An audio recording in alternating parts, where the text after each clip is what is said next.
of sections in table view. If you have an iPhone or iPod or iPad, you might know that some UIs, under settings especially, have little ovals of settings, and then there's a section heading and another oval of settings, and then a bold-faced header. They're sort of chunked into different sections aesthetically. This is just saying how many of those things do you want. I don't care about those aesthetics. You have one section, which means just give me a big, long view. So lastly, and the most interesting method is the one that answers the question, what should I show in row I? And to implement that method, I can do this. Table view, cell for row at index path. So how do I implement this? It's a few lines, but at the end, they create the effect of displaying everything. So when this method is passed, it's going to effectively be passed in the number 0, 1, 2, 3, or 4, if I've got 5 total rows. So when passed in 0, what happens? Well, first, I have this string here. I just need a generic cell identifier. This is for reusability of cells. Let's wave our hands at this for now. This thing here gives me a pointer to a UI table view cell, which is a little rectangle.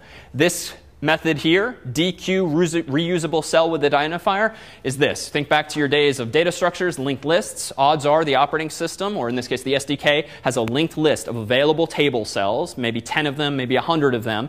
And if one is not currently being used by the on-screen display, it's going to grab that object and then allow you to refill it with whatever data you actually want to show. The motivation here being, if you have an iPhone or any device like this with limited screen real estate, and you actually have 100 entries in it, what things do you absolutely have to keep around in memory? Just these 10 rows. You don't need the other 90 rows kept around in memory. So the idea here is that as soon as you start scrolling up and one of those cells goes out of view, you can reuse that cell to display the thing down here as it comes into view. So it's a very clever way of not allocating 100 rows at once, but just 10 at a time and reusing them. So this method means give me an object that you might have allocated already, but that's no longer in use, DQ it off of the linked list or the queue structure, and give me a pointer to it. If it's nil, that just means you don't have any lying around, so I actually have to call alloc. But once you have a cell, you can just do a couple of things. I can specify that the selection style is none. This is one of these crazy Apple constants, that are enums, that's super long name, but it does what it says. It means you can't touch on the cell. It's not going to turn blue. The next thing there specifies make the label, the text of that label equal to self.words, object at index, index path, row. So this is a little more complex than we need to care about today. Think of index path as just being 0, 1, 2, or 3. It's a little more than that, which is why we actually have to say, give me the row inside of that index path. To be clear, for those of you with iPhones, if you do have these sections where you have section heading and then row, that's what an index path is. It's a tuple like section 0, comma, row 0. So you get 2 fields inside of the object. But for now, just think of it as a row number, 0, 1, 2, 3, 4. And then that's it. You return the cell, and then the device knows to actually render that cell. So it's a huge amount of complexity, it seems, even though it gets much, much easier over time. But the motivation here is just very low latency. One of the things that iOS does really well is that even if you have a dictionary of like 240,000 words, it's actually going to be pretty zippy, even showing you all of those things on the screen, because it's generally only going to keep around enough memory for only 10 of them at a time. And it's much faster than the human's finger at reusing those to create this very seamless scrolling effect. Any questions? All right, so yeah.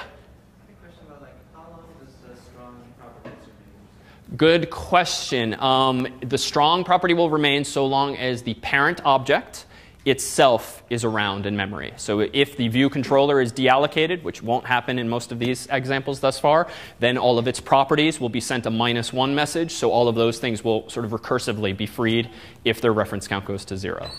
So if the application is going in the background, what happens to that? Good question. If the application goes into the background, typically views will be deallocated. In other words, any UI objects will be freed, which is why you're going to need to reconstruct them from the nib or encode. And we'll see an example of that today or next week.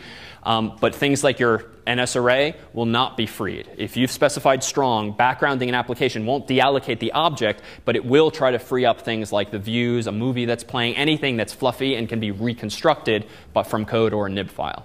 But an array, it would not be reconstructed automatically. So strong means keep it around. So for like a game plan, storing a game board, you can store it in the class, right? You can store the game board. If you keep the state of the board, like a two-dimensional array, as a strong object, a strong property, then yes, it will stick around unless the user force quits the whole application.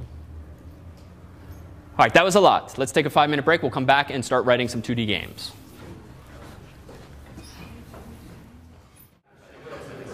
So what better motivation than this to implement pinching and gestures and swiping and zooming and such? So this is Tommy version 2, much improved over a version we did last year for a different course. And it will allow you, with your finger, to swipe through all of the awkward photos that I could find on Facebook for Tommy here. You can't quite see my finger, but as I'm in the simulator, but if you hold down Option, you can see what look like 2 finger presses. So we'll also see how using 2 fingers, you can actually pinch and make things smaller and bigger. So how to interact with this sort of application. Well, what's going on? So there are 3 total photos that I included inside of this project. So I constructed probably an NS array that contains maybe the file names of those 3 files. I've somehow registered an object as a listener, a delegate of sorts, for these finger gestures so that you can actually respond to them if some message is passed. And I'm somehow distinguishing between left to right swipes and right to left, even though you can't quite see it on the simulator without my finger appearing. So how did I go about doing this? Well, this too is just a single view application. So I started with one of the simplest templates. And then I realized, all right, so if I've got 3 JPEGs, which I simply dragged into the app. So there is 1, there is 2, there is 3, and okay, very distracting. So let's take a look at where we always begin the story. App delegate, nothing interesting going on there. That's all the boilerplate code, just reformatted with some comments. This too is boilerplate. Application did finish launching with options. Who gets control? Looks like view controller class gets instantiated. Then we have viewController.h. There's really nothing going on in there except for this. Apparently there's a UI alert view. And indeed, if you click and hold, you will see that, for instance, if we click on hold on his nose, we'll see that he yells at you if you press down on his face too long. So how do we go about doing this? Well, viewController.m. So let's just get a lay of the land here. Okay, a bunch going on, so let's start here. So 1, let's pluck off the easy ones. This app apparently will only work in the portrait mode orientation. Why? Just because. I don't want to have to deal with rotating and resizing and whatnot. So I just hard-coded this return value to require that the orientation be portrait mode. Let's then scroll up. Init with nib name. So again, it's very often in these initialization methods that you won't do stuff related to the GUI, because that typically will go in something like view did load. But if you have some overarching initialization that has to happen, like loading images from disk or loading data from an array, doing something once and only once inside of your view controller, odds are it belongs in whatever initialization method the app delegate is calling. And that's this guy here. So I copied and pasted its signature. I call the parent class to make sure everything gets initialized properly higher up in the hierarchy. And now I'm doing this. So I realized after trial and error that I actually need to keep track of whether or not there's an alert view already in progress. Because in the first version of this program, if you held down on Tommy's face and held there too long, you would keep getting alert view after alert view, and you'd have to hit OK like 10 times if you held on ever so slightly too long on his face. So this is my way of just locking the UI alert view so that only one message is actually sent when you touch down on his face. So that was just in response to that. So I'm setting no, because by default there's no alert view obviously in progress. Now I prepare my array of Tommies. So I've got apparently a property that's of type NS array. I'm allocating my array. I'm initializing it with this comma separated list of NS strings. Tommy1, Tommy2, Tommy3, comma nil. Common mistake when you're declaring an NS array statically in this way, it has to end with nil, even though you would think the method could infer that for you. You do need to nil terminate it yourself. And then self.index equals 0. So what are these properties? Well, if I scroll up here, I have some private properties that I've declared. Private just because no one else needs to know these exist. They don't need to go in the header file. So I'm trying to practice that principle now. So what do I have? This is just a Boolean, alert in progress. And notice that because it's a primitive, it's just a sign. Weak and strong do not apply. This is not a pointer. A sign just means make copies of this thing when you pass it around.